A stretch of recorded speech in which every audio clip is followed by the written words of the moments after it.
সুনামগঞ্জে ভয়াবহ লোডশেডিংয়ে অতিষ্ঠ হয়ে উঠেছে জনজীবন। ঘণ্টায় ঘণ্টায় লোডশেডিংয়ের ভুগতে হচ্ছে পল্লী বিদ্যুৎ ও বিদ্যুৎ উন্নয়ন বোর্ডের মিলিয়ে প্রায় 4.5 লাখ গ্রাহককে।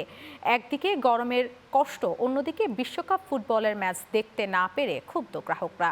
সুনামগঞ্জ থেকে মনোয়ার চৌধুরীর পাঠানো তথ্যচিত্রে ডেস্ক রিপোর্ট। সুনামগঞ্জে তীব্র লোডশেডিংয়ে বিপর্যস্ত হয়ে উঠেছে জনজীবন। শহরের তুলনায় গ্রামাঞ্চলে বিদ্যুতের সংকট আরও প্রকট। ঘন ঘন বিদ্যুৎ চলে যাওয়ার চরম ভোগান্তিতে পড়েছেন গ্রাহকেরা। গরমে অসহনীয় কষ্টের পাশাপাশি লোডশেডিংয়ের কারণে চলমান বিশ্বকাপ ফুটবলের ম্যাচেও নির্বিঘ্নে দেখতে পাচ্ছেন না। লোডশেডিং একটু বেশি থাকে, কিন্তু আমরা শহর একটু মোটামুটি ভালোই আছে, কিন্তু গ্রামও খুবই অবস্থা খারাপ। কাস্টমার আয়, কারেন্ট নিঙ্গায়, কত সময় লোডশেডিং শুরু হয়ে যায়। সন্ধ্যার পরে যদি কারেন্ট নিয়ে আমরা কি ব্যবসা করতে পারবো?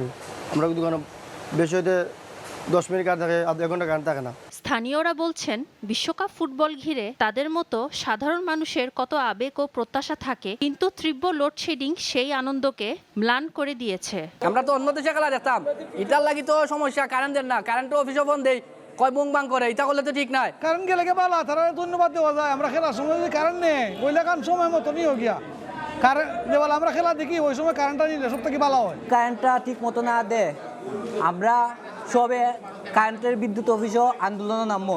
বিদ্যুৎ বিভাগ জানিয়েছে, চাহিদার তুলনায় কম বিদ্যুৎ বরাদ্দ পাওয়ার এলাকায় লোডশেডিং বেড়েছে। মেসেজ হিসেবে হতে পারে যে আমি এই মুহূর্তে যে ডিমান্ডটা পাইছি ওইটার আলোকেই আপনাদের আমরা ফিডারগুলো চালু রাখতেছি। আর আমাদের সংকট অথবা চাহিদার তুলনায় বরাদ্দ যখন থেকে আমরা পেয়ে যাব, আপনাদের সার্বক্ষণিক বিদ্যুৎ সুবিধা নিশ্চিত করা সম্ভব হবে। বিদ্যুৎ অফিসের তথ্য অনুযায়ী সুনামগঞ্জে বিদ্যুতের চাহিদা 8.5 মেগাওয়াট, তবে বরাদ্দ রয়েছে 6.8 মেগাওয়াট। Channel 9 news desk.